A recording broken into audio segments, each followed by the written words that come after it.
Mga aklanon, nagpahayag ng iba't ibang reaksyon sa kakatapos lang na SONA ni Pangulong Marcos. Lalaki, arestado sa kasong estafa sa Kalibo. Dalawang estudyanteng nahuli sa Tangalan, nagpositibo sa droga. Akelco, inilunsad ang mobile app para sa mas mabilis at mas maginhawang serbisyo sa mga consumer.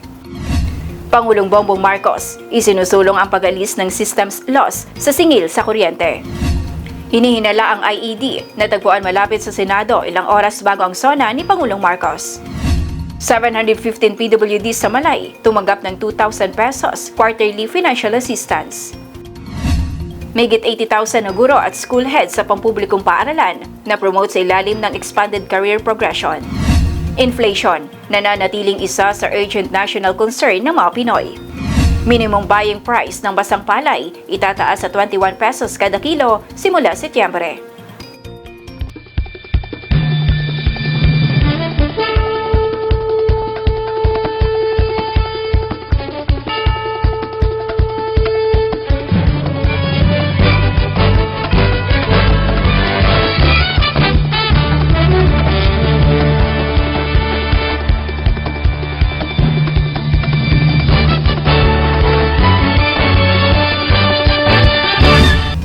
Magandang hapon, Probinsya Aklan. Sa mga Kalibog Cable subscribers at mga klanin sa buong mundo, ito ang Kalibog Cable News. Sabay tayong napapanood sa Kalibog Cable TV Community Channel Facebook page at Community Channels 1 and 24. Narito ang mga balitang aming nakalap ngayong araw, July 28, 2026. Nagpahayag ng iba't ibang reaksyon ang mga aklanon sa kakatapos lang na SONA ni Pangulong Bongbong Marcos. Matapos ang State of the Nation Address o SONA ni Pangulong Bongbong Marcos, iba-iba ang reaksyon ng mga aklanon sa inilatag na programa at mga pangako ng administrasyon. Sa sinagawang panayam ng Kalibog Cable News, lumabas na magkakaiba ang kanilang opinyon tungkol sa mga inilatag na programa at pangako ng Pangulo sa kanyang SONA. May iilan na nagustuhan ng SONA at pamumuno ni Pangulong Marcos, kagaya ni na Orlito Felizario at Chenly Ventusa. 90% para kako niya taman. Dahil abo manabira ng nakikita manabira ng performance sa itong Pangulo nga mahugod. Maskin yung ginasamaran sa imaw ay una turuan ng mapagpasensyang bagatyagon ba o mapainubuson nga pagka-presidente. Agro pinakamabuhog na ng gina-implement ay pero ghost project karay gobyerno ko panahon anay ni dating presidente nga mga abot ang mga ghost project nga uwat na matabo pero una ro anang kuan anang kuan pero uwat at ghost nga ni uwat duwa tay proyekto nga ginpakita so anang ginpaliwanag ay gin tawan kinana atensyon do parte sa corruption niya ra aga nga hambag ay may mga napulungon niya ni nga mga senador, mga congressman ag iba pang mga opisyalis DPWH ag abo man nga naghambay nga manami mataro ng performance na komento hanungod sa SONA ko atong Pangulong Presidente. Una-una ka to, na ako ka to nga natupang dado, ano nga paghambal ba ginatawag nga nga ako, Presidente, hindi ng aking pamilya, hindi ng aking mga kaibigan, kundi ng mga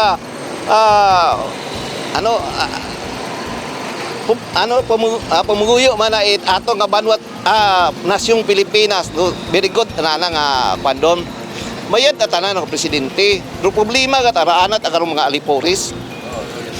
Kung sa akong experience, haling ko 1986 nga first president abimana na ako kay Marcos abimana halin pa kay Marcos nga senior hasta kay Cory nga to hasta nga bakaron do mga presidente takon bayan ug galing raana ta karon nga diferensya mga aliporis kita na nga ron doyon aron maobra it magain so ngani ay doyon kita aron mabaho kita nga problema bisan sa atong nga iumpisahan talat iya sa ubos karon gid aron mabaho nga problema Gadagan pa tabi ng mga kapitan nga ra.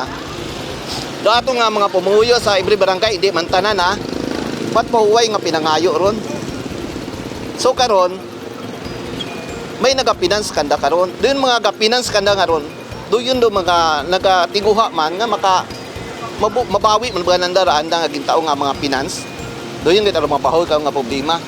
So kung pasakaon ni mo ron, halin sa congressman, sa gobernador, sigurado at aron may ginataog at ang aron mga negosyante. So mapigod ng istorya, problema ka daw mga negosyante nga nagataot financial, suporta sa mga politiko. Di niya tama. Thank you very much. Ayon sa ilang nakapanayam, umaasa silang maisa sa katuparan ang mga pangakong nakatuon sa pagpapabuti ng ekonomiya, paglikha ng trabaho, pagpapalawak ng edukasyon at pagpapaganda ng mga serbisyong pampubliko. Naniniwala silang makatutulong ang mga planong ito sa pag-unlad ng bansa kung may papatupad ng maayos. Samantala, may ilan ding nagpahayag ng pag-aalinlangan at hindi naniniwala sa mga pangako ng Pangulo. Tumanggi na silang humarap sa kamera. Anila, nais muna nilang makita ang konkretong resulta ng may pinangako bago sila tuluyang maniwala. Para sa kanila, mahalagang maramdaman ng mga ordinaryong mamamayan ang tunay na epekto ng mga programa, lalo na sa mga usapin ng presyo ng mga bilihin, kabuhayan at sa iba pang pangunahing pangangailangan. Iisa ang hangarin ng publiko ang magdulot ng pagbabago sa buhay ng mga Pilipino. Ako si RG Briones at ito ang Kalibukibong News.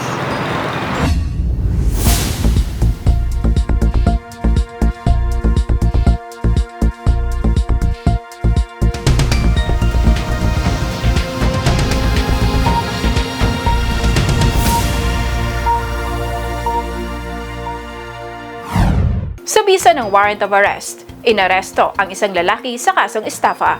May detalye sa balitang yan, si Nika Bautista. Arestado sa kasong estafa ang isang 55 anyos na lalaki sa Diversion Road, Barangay Tigayon, Kalibo. Nahaharap ang suspect sa kasong estafa sa ilalim ng Article 315, Paragraph 2A ng Revised Penal Code at may inirekomendang piyansa na 25,000 pesos para sa temporaryong kalayaan nito. Ang warrant ay inilabas ni Honorable Alicia A. Cruz Barrios, presiding judge ng Municipal Trial Court sa Kalibo, Aklan. Pansamantala munang nakakulong ang suspect sa Kalibo Municipal Police Station habang isinasagawa ang kaukulang proseso bago iharap sa korteng kinauukulan. Nika Bautista, Kalibukibong News. Positibo sa drug test ang dalawang grade 10 students na naunang nahulihan ng hinihinalaang marijuana sa Hawili Beach sa Tangalan. Lumalabas din na walang kaalaman ang mga magulang sa kanilang mga aktibidad. May detalye sa balitang yan, si Liza Rosales. Kinumpirma ng pulisya na nagpositibo sa drug test ang dalawang minor de edad na nahulihan ng marijuana sa Hawili Beach, Tangalan, Aklan nitong Biyernes. Positibo sa drug test ang dalawang grade 10 students na nahulihan ng hinihinalang marijuana sa Hawili Beach, Barangay Hawili, Tangalan noong ika-24 ng Hulyo. Kinumpirma ito ni Tangalan Municipal Police Station Chief Police Captain Jason Mausig matapos ang naunang ulat na inamin ng dalawang minor de edad ang paggamit ng iligal na droga ng 3 beses sa loob lamang ng 1 linggo. Lumalabas din sa investigasyon na walang kaalaman ng kanilang mga magulang sa mga aktibidad ng mga minor de edad bago ang insidente. Patuloy namang pinaghahanap ng pulisya ang ikatlong minor de edad na nakatakas habang nagpapatuloy ang investigasyon para sa mga posibleng pagsasampa ng kaso. Samantala, sasailalim din sa assessment ng Municipal Social Welfare and Development Office ang dalawang kabataan upang matukoy kung mayroon silang discernment na magiging batayan sa posibleng pagsasampa ng kaso. Akelco, inilunsad ang mobile app para sa mas mabilis at mas maginhawang serbisyo sa mga consumer. May detalye sa balitang yan, si Julian Rosales. Mas magiging madali na ang pag-access ng mga electric bill ng mga consumer ng Akelco. Ito ay sa pamamagitan ng Akelco mobile app. Hindi na mahihirapan ang mga consumer na tingnan ang kanilang mga account sa Aklan Electric Cooperative Incorporated sa pamamagitan ng bagong Akelco mobile app. Batay sa Akelco, sa tulong ng mobile application, maaari nang tingnan ng mga consumer ang kanilang pinakabagong electric bill, magbayad ng bill online, magsumite ng service request, at subaybayan ang status ng kanilang mga reklamo. Mayroon din itong Akelco AI Assistance na nagbibigay ng agarang tugon sa mga katanungan ng mga consumer. Bukod dito, maaaring tingnan ang daily power supply outlook, makatanggap ng mahalagang anunsyo at makuha ang pinakabagong impormasyon tungkol sa mga nakatakdang power interruption o outage advisories. Hinihikayat ng Akelco ang lahat ng kanilang mga miyembrong consumer na i-download ang Akelco mobile app na available na sa Google Play Store at Apple App Store upang maranasan ang mga epesyente at maaasahang digital na serbisyo anumang oras at saan man. Sa pamamagitan ng Akelco mobile app, mas napapalapit ang mga serbisyo ng kooperatiba sa bawat tahanan na isang hakbang tungo sa mas moderno at mas maginhawang karanasan para sa lahat ng consumer. Jelana Rosales, Kalibo Cable News. Isinusulong ni Pangulong Bongbong Marcos ang pag-alis ng systems loss sa singil na kuryente. Ito ang kanyang sinabi sa kanyang SONA kahapon. Panahon na para tanggalin na natin ang systems loss na pinapasa sa consumer.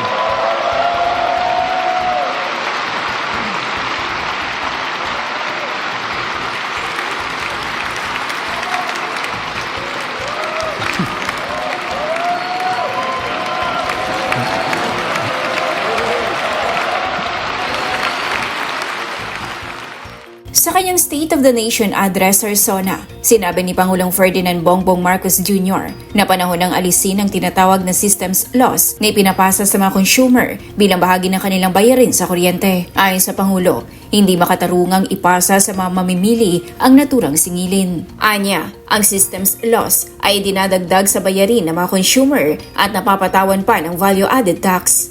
Nakatanggap ng standing ovation mula sa mga opisyal na dumalo sa SONA ang naturang pahayag ng Pangulo. Pinapasa ito sa consumer at kinakarga sa bill. Ang mungkahing ito ay bahagi ng layunin ng administrasyon na babawasan ng gastusin ng mamamayan lalo na sa harap ng patuloy na pagtaas ng presyo ng mga pangunahing bilihin at serbisyo. Reggie Briones, Kalibo Cable News.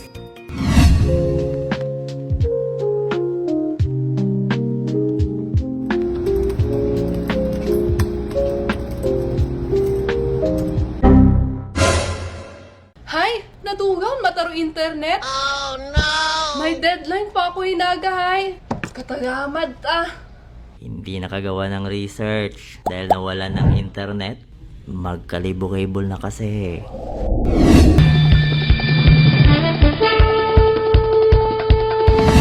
Improvised explosive device na tagpuan malapit sa Senado ilang oras bago ang SONA ni Pangulong Marcos. May detalye sa balitang yan, si Nicole Sumawang.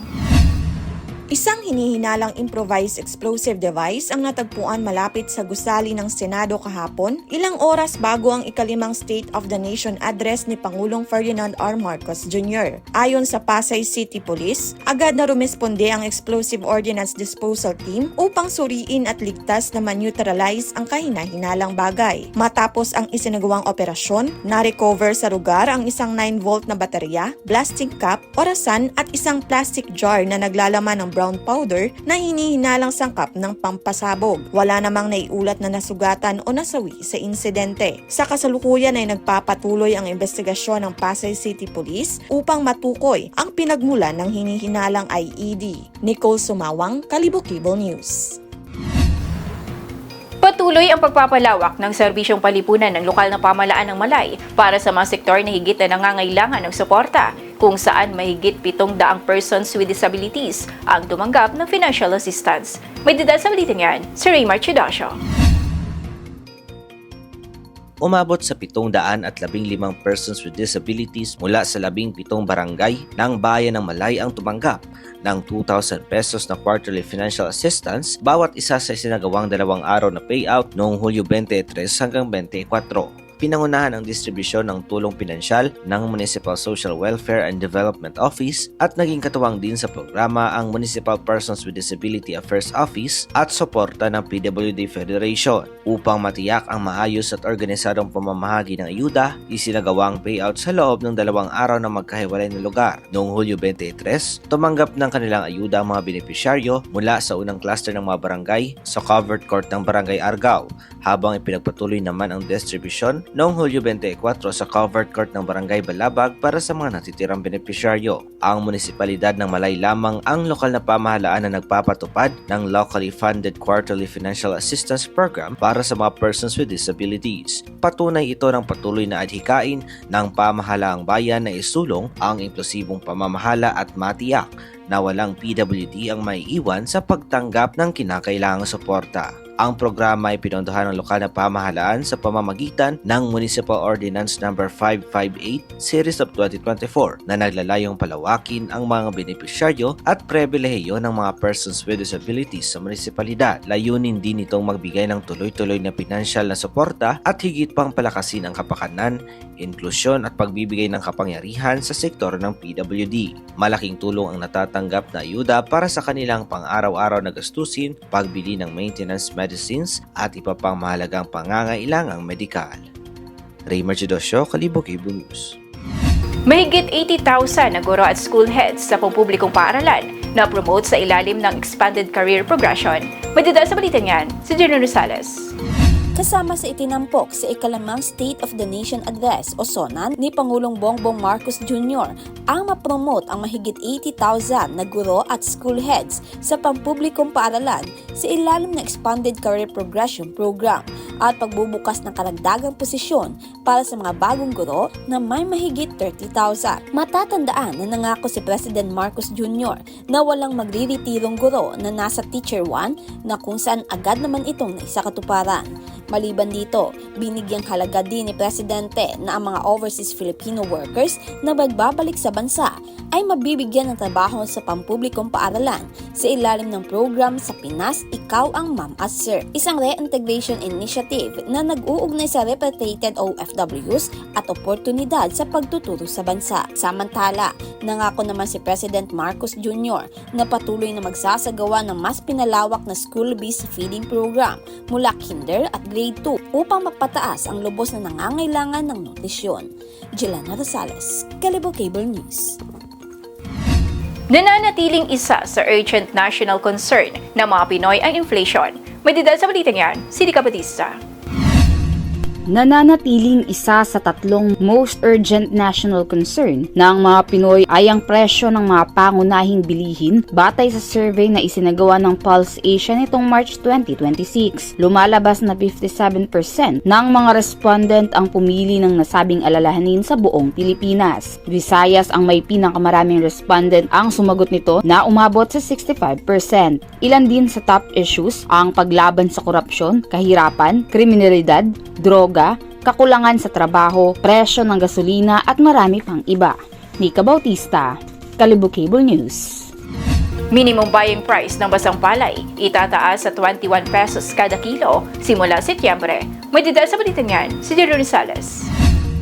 Itataas ng National Food Authority ang minimum buying price ng basang palay sa 21 pesos kada kilo mula sa dating 17 pesos kada kilo na epektibo sa pagsisimula ng anihan ngayong Setyembre. Ayon kay Department of Agriculture Secretary Francisco Chu Laurel Jr., layunin ng hakbang na mapataas ang kita ng mga magsasaka at matiyak ang mas makatarungang presyo ng ani ng mga magsasaka. Kasabay nito, ipatutupad din ang pansamantalang pagbabawal sa pagpasok ng imported na bigas sa pantalan ng Iloilo mula sa kalagitnaan ng Setyembre hanggang katapusan ng Nobyembre.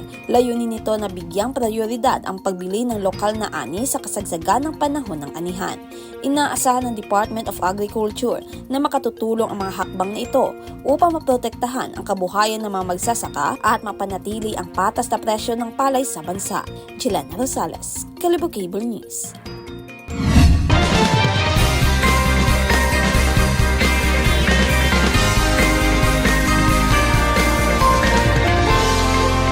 Ngayon naman, alamin natin ang lagay ng panahon sa probinsya ng Aklan. Sa buong Western Visayas, may ulat si Maria Adeth Leonor Silvestre mula sa Iloilo Doppler Radio Station, Pag-asa, Visayas. Maayong adlaw sa tanan. Muna ang aton latest weather update para sa karon nga adlaw sang Tuesday, July 28, 2026. Sa karon ni wala naman nakatata magina-monitor na LPA o kon bagyo sa salud or sagwa sang aton nga Philippine Area of Responsibility.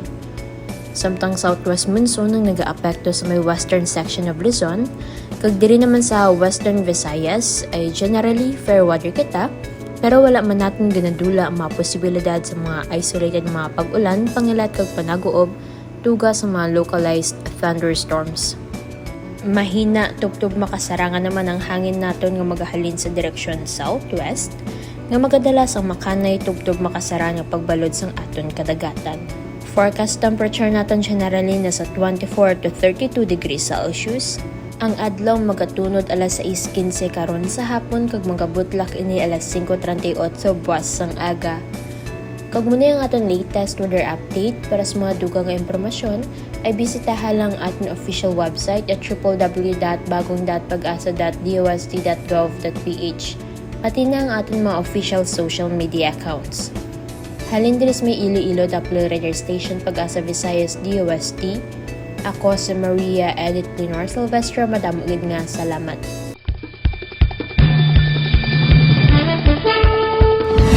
At iyan ang mabalitang nakalap ngayong araw. Maraming salamat sa iyong panonood. Ito sa Ado Gibriones at ito ang Kalibo Cable News.